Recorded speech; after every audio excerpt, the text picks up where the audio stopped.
As I said, my name's Eiley Hay. I'm very happy to be here. I feel a little bit wet right now, but that's okay too. I'm just going to briefly tell my story. Don't worry, I'm only going to be up here for 10 or 15 minutes. That's all I wrote on my sheet, so when I'm finished reading, I have to get off of here. I was first diagnosed with breast cancer in March of 2010. It was kind of a shock. We were in Florida. I felt a little lump. Thought I'd get it checked when I got home, not really thinking anything of it because I'd gone through that before a few times. I was absolutely shocked when the diagnosis came back that it was breast cancer. I was even more shocked to find out that it was a very aggressive, what they call triple negative. I was already stage 3. That was very frightening. I didn't know what to do about it, so I did the only thing I could do. I put myself in the hands of an excellent team of doctors and nurses and oncologists and caregivers, and just said, you tell me what to do, you tell me where to be and when to be there, and I'll show up. I went through surgery.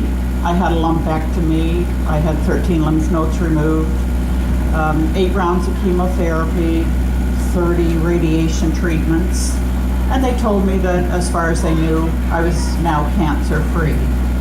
But there was a possibility that it could come back. I was very diligent with examinations. I was very diligent with going back to see the doctors when I was supposed to, that sort of thing. My oncologist had told me at the onset, if it does come back, it's probably going to be sooner rather than later, and it's probably going to come back with a vengeance. I said, what do you mean by sooner? Are you talking weeks, months, years? He said, probably about the 2.5-year mark. I went back last October for a checkup. I was exactly at the 2.5-year mark, and I was told that I was being re-diagnosed with breast cancer. This time it was a little more serious.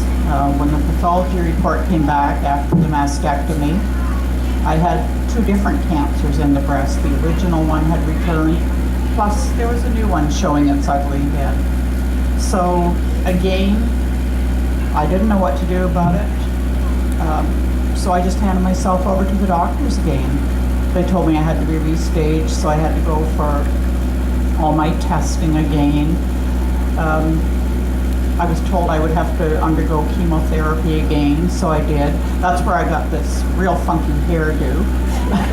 I'm just growing my hair back now. I just finished my latest chemo early April of this year, so I'm at the point now where I don't have to wear a wig anymore, and I'm loving it.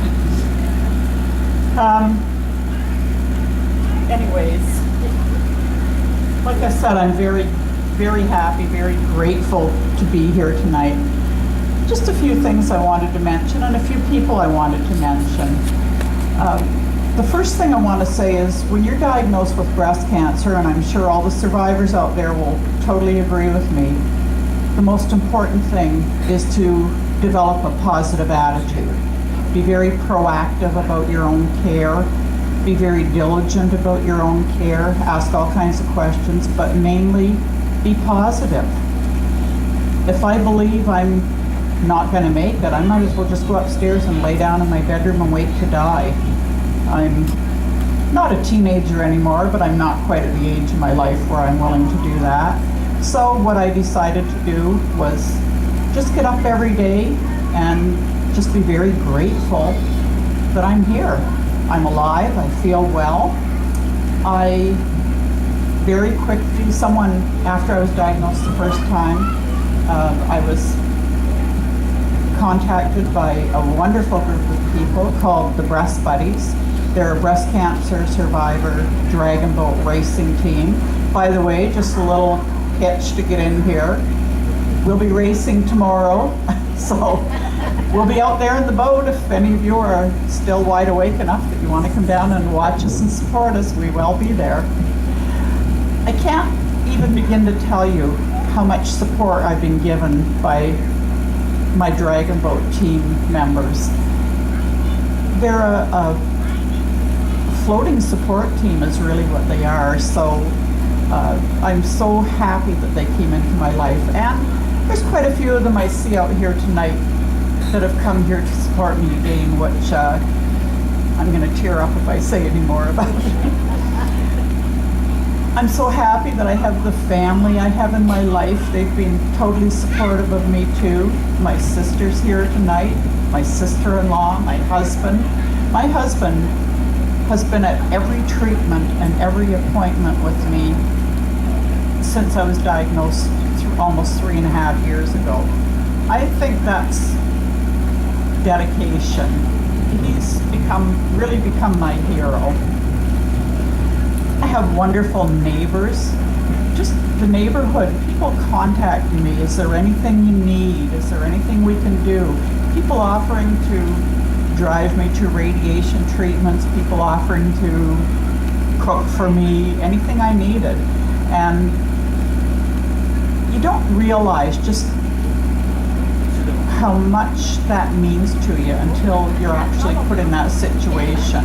I had days where I didn't really want to get off the couch. I just felt too fatigued after a treatment. And the doorbell would ring and somebody would be standing there. It would be my sister-in-law, or it would be another family member, it would be a friend. Just, oh, we brought you a casserole, or we brought you this, or we brought you that. And like I said, I can't tell you what an amazing feeling that gives you.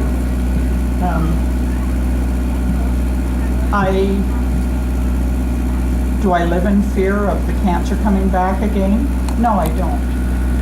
I've been involved, this is my 3rd year that I've been involved with Relay for Life here in Wallaceburg.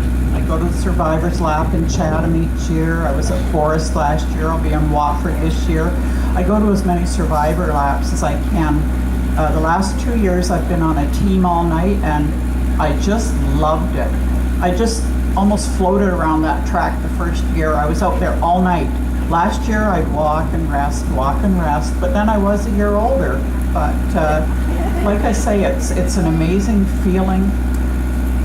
It's just wonderful that we have groups like, or organizations, I guess, like Relay for Life, a lot of different organizations out there that raise money for cancer research, and hopefully, like Erin said, hopefully finding a cure someday. And I hope it's in my lifetime. I hope I get to see it.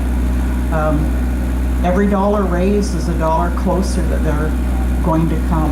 And I guess that's where most of my gratitude goes, because without that, we would be back where we were 20, 30 years ago. And when I think back, things are so much different today.